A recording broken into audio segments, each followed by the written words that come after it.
Alex in his post-game media conference. So we're going to challenge you tonight to really baffle us.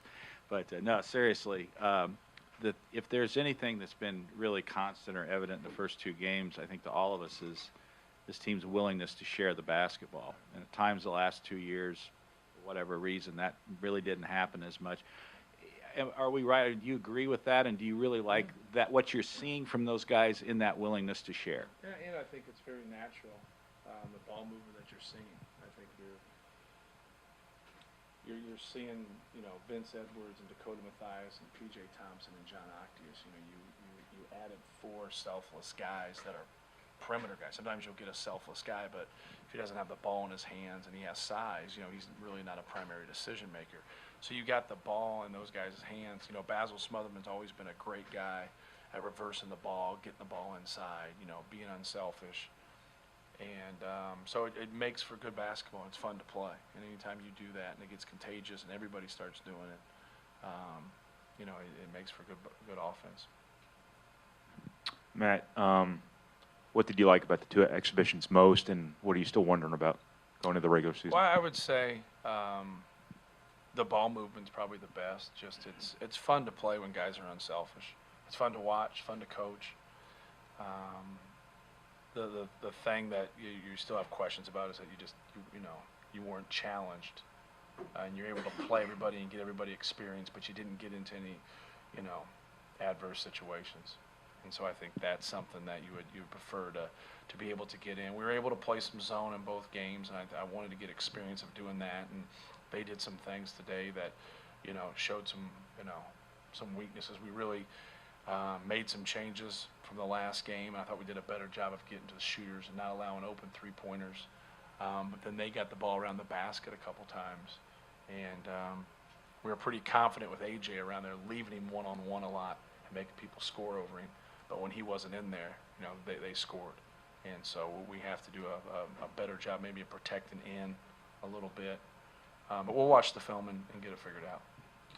There's certainly some pretty good things to be taken from the way you've won these two games, because obviously your team played well enough to win by such decisive margins. Right. But, when you're a coach, would you rather your team show more weaknesses in these games to kind of put them in adverse situations like you talk about, or is this the best case scenario? You would just prefer to be challenged, a little bit more, especially on the interior, and that's what's difficult because it's so hard to get big guys. It's not these guys' fault. It's just tough to get size. And then when you have such a size advantage, they have to compromise some things. And when you do that, you're just going to be open a lot. They really helped in with their low man a lot, so we just skipped the ball a lot. I think it's probably the most skips we've ever had in a game, since I've been here. We just kept skipping the basketball, then we could play out of it, and then they just had to run too far to make a play. So for us, I think just trying to handle both situations and what they were trying to do and make some adjustments. But you would just like a little bit of a tighter game, and then they couldn't play. Neither one of those teams could play defensively the way they wanted to is the best way to do it because of our advantage inside. PJ and Dakota tonight are like 8 of 11 combined, I think, on threes. And you talked about that being an element that both of those guys were going to bring in this year. Yeah. Why did you, it sounds like a basic question, but why did you feel like going out and getting that kind of perimeter threat was so important for a team, for what you want to do? And is it important that somebody on the team, I guess it could be a handful of guys, are doing that on any given night for you guys? Right. Well, I felt, 2 years ago we had DJ Bird, people had to worry about. Last year, Kendall Stevens they had to worry about. If you can put 3 guys out there that they have to worry about, and you have a 7-foot center that can score with his back to the basket, you're just going to stretch the defense. I think A.J. Hammonds would be in a better position if we did a better job recruiting skill, and we just didn't do a good enough job of recruiting skill. There's nothing wrong if you're not skilled if you play intelligently, and but when you don't shoot well from the perimeter and you don't play intelligently, it's a recipe for disaster. And so even though Dakota Mathias and P.J. Thompson give us better shooters on the perimeter, their strength is the way they think the game. They're intelligent, and they get it. They know what's going on. They move the ball. They reverse the basketball. The ball doesn't stick in their hands, and then obviously knocking down shots help.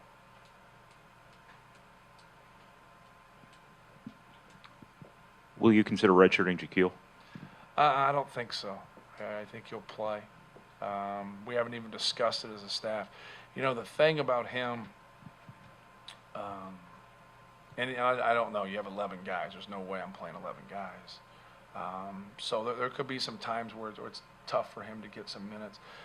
He puts in more time than everybody else. He watches more film than everybody else. He comes early. He stays late. He works on his game. He cares. You just watch him getting better. He rushed a couple shots tonight, and then kind of, got out of rhythm, for lack of a better term. But you kind of see his ability. He's 6'9". He can play their big spots. He can shoot the basketball. He can go over either shoulder. He blocked those shots there at the end. He's a long player. He just needs experience. He just needs to get out there and play a little bit. So I don't think so, but it's a good case for somebody, to redshirt in that situation. I just think he could give us an element sometimes with his length and his ability to shoot the ball. You forced 20 turnovers tonight, and I'm sure you were the best team that they've seen in several facets defensively. But what did you like that you saw defensively from your guys tonight, and where you feel like you're at going into the season? Well, they had played some games, so we had tape. So the other team, you don't have any tape, and so you're able to know what they're going to run. To their defense, their best shooter didn't play tonight. He was sick, so that didn't help them. But just trying to do what we're supposed to do and some breakdown stuff that we didn't practice. I thought we were just okay, to be honest with you. We'd go under some ball screens we were supposed to stay tight on. We do everything from a distance standpoint in terms of ball screens. If you're ball screening us out of a scoring opportunity, scoring range, we'll go under a lot of things. We'll stay tight when the guy can score, and really try to help in from that. So I thought it was just all right, man to man. We got to do a better job of doing our job every single time and staying disciplined. We had some breakdowns in the zone, but we also made some improvements too. So I can really answer it better after I watch the tape. What are your thoughts now on your point guards coming out of the two exhibitions? Well, I think we have great options. I think John Octius has been great. He's a fast twitch muscle guy. He can get offensive rebounds. He can get angles. You saw his athleticism on that drive when he dunked it. You see his effort when that ball goes up on the glass. You see him kind of come out and how he's really been a wing his whole life, and he's kind of morphing into a point guard. P.J. Thompson is just solid.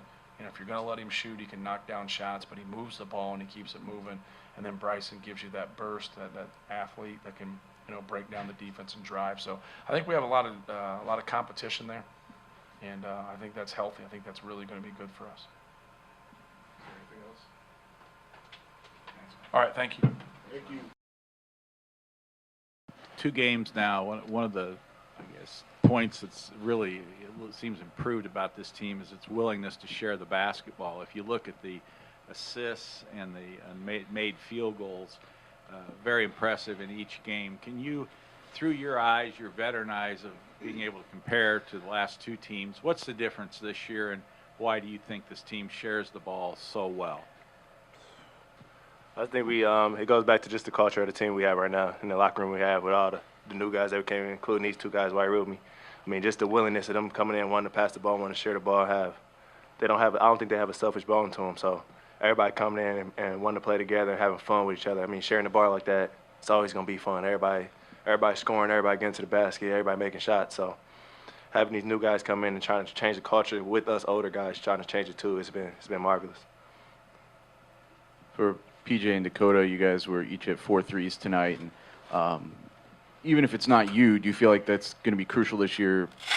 Somebody on this team is doing that to do what I guess Coach Painter wants, is this team working inside out offensively, so someone has to be stepping up to hit those shots on any given night. Yeah, when you got 2 7-footers down there that are very talented, teams are going to pack it in, and to have weapons outside that can make shots, that's going to be huge. Yeah, when we watched film, we knew this team was going to pack it in on the weak side to help take care of our 7-footers. So we know if we moved on the weak side and set screens for each other and spotted up, we were going to get some looks. And our teammates did a really good job of feeding us the ball, and we were fortunate enough to knock some shots down. But it all goes to the presence of our bigs and them drawing all the attention and really us feeding off that. Rafael, how does it help to have some of these new guys coming in that can shoot the ball so well? It's great, especially for a guy like me, being able to get to the basket, and especially bigs. So guys can't double down. Guys can't really help off of these guys, whether you're driving the lane or posting up. So what they did, what Dakota and PJ did tonight, I mean, 4 for 5 and 4 for 6. I mean, that's great on any level. So them being able to come in and shoot the ball like they did and burn the nets down was great. PJ, what do you think of the defense? You guys forced 20 turnovers. Were you particularly disruptive? I mean, just is that kind of what you want to do? Do you feel like you got done what you wanted to do defensively? Yeah, we did. Our goal is to keep them under, I think, 25 points in the first half, and we were able to do that. And we kept them under 50 for the game, so that was good as well. The guards just want to get up in our mans and make it tough for them, bring up the ball and try to disrupt everything. And everybody else is on their line and doing their job, so we did a pretty good job of that tonight.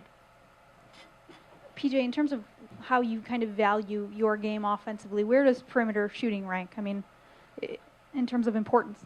I think I'm more of a pass-first guy, but I mean, I just like to get my teammates involved and keep them happy. And I know if I'm doing that, then they're going to look for me as well. And then I think that's where it comes in for me, making shots or getting in the paint, trying to make a play for my teammates. But I think it's definitely setting up my teammates first and then me feeding off that. Dakota, how are you feeling this week? And is that still sort of a day-to-day thing for you? Yeah, it's a day-to-day thing. Every day is different, but, I'm dealing with it. We got a great support staff here. Everybody's been really supportive and helpful. There's no pressure, and they just want me to be healthy. But, yeah, I'm getting a lot better. Right, just you were 17 of 21 from the foul line, a lot better than the other night. Did you kind of look at the other night like that wasn't really what you guys are, and that was maybe a little bit of an aberration, and this was more like, what you expect to be on a consistent basis? Yeah, I think we should be able to shoot free throws like we did tonight each game. I think first game of the season, people got jitters. You hit the free throw line by yourself for the first time with a live crowd and different opponents. So I think tonight was a good night shooting the ball from the free throw line. I think a lot of guys seen how they shot the ball from the foul line last week and got in the gym and shot a lot of extra free throws, and Coach harped on it. So it was a good turnaround. Dakota, you grew up in Ohio, and watching you play reminded me a little bit of John Diebler. You even look like him a little bit. Do you hope to bring that kind of role to Purdue as to what he brought to Ohio State when they were, really making some good runs? And, just whatever role they need me at, I'll be happy with. I made a living with shooting the ball. I mean, my entire life I've been known as a shooter. So right now, that's my role: shoot the ball and distribute the ball and take care of it. But if I can make shots like I did tonight, that's gonna be pretty helpful. This one's for Ray. It seems like, in the back. It seems like you guys, at least the first two games, have like a willingness to run the offense compared to last year. Is that you just have a bunch of young guys just trying to listen, or? I think we got a lot of guys that just care. I mean, this culture that we have right now, like I said before, I think it's second to none right now. I think we got a lot of guys that care. And I know all 6 new guys care deeply about winning. They just want to see Purdue win. And us returners, we just want to see Purdue win. We've had 2 bad seasons the last couple of years since I've been here. So whether it's run the offense, get stops on defense, whatever coach says, I know guys are just going to do it now. Right, just now that you guys have played your two exhibition games, maybe kind of assess where you are right now. What kind of things do you like? What kind of things you're still eager to find out about? I really like the way we share the ball. I mean, that stands out the most to me, being able to share the ball like that. I know you guys probably haven't seen it. I haven't seen it. I mean, the ball hasn't really moved like that, like in these 2 exhibition games, whether it's been all last season or season before. So that really sticks out to me. I think things we get better at. We can always get better at playing hard and playing defense. So coming in, watching film, watching extra film, getting prepared for each game, then watching extra film on players you're going to guard. It's just you can get better at every aspect of the game. So I think passing the ball and sharing the ball is real good, and our hustle's been good. I think we can always get better at everything. This is kind of for all 3 of you. How do you guys feel the zone is working for you at this point in time? I feel like it's going pretty well. It's some little things that we need to clean up, but I mean it's something that's new to really Purdue. I mean Purdue's never done that, and a lot of us guys never play zone, so we're just working at it every day. And I feel like it's getting better. It's a lot better than when we started, so we'll just keep working on it. Ray, anyone else want to answer that? Dakota got it. I agree with what PJ said. It's a new thing here. We didn't really run it much in high school. I don't think these guys did. That's a new thing, but you know, we got intelligent guys out there, and in order to play a zone and be effective, you got to be able to talk and be intelligent and know what's going on. So I think the more we play it, we'll get used to it and be better at it. For all three of you, how important is it for the energy and like to stay hyped throughout the game? How important is that for this team? I think whether you're in the game or you're watching the game on the bench and supporting your guys, I think staying engaged and staying mentally engaged in the game is key. So you never know when your number's going to be called. I mean, you might go on with you might go on 18 minutes in first half, you might go on with 12 minutes in first half, but if you're mentally engaged and when your number's called, if you've been watching the game, you've been into the game, you're going to be ready. You're going to be ready to play hard. You're going to be ready to cheer on your guys. And when you're on the sideline watching, just cheering on your guys, it forces you to be engaged. Then when you're playing on the court and you see your guys cheering you on, when you go on the sideline, it makes you want to cheer them on. And I mean, that's just the type of team we have right now. Every guy cares about the next guy. So I just feel as though everything's coming together. Yeah, I agree. You know, some guys might be having a rough day, not be feeling well, something like that. But if you pick them up and bring the energy, that's really going to help them out and just brings the whole team up and you're ready to go and play.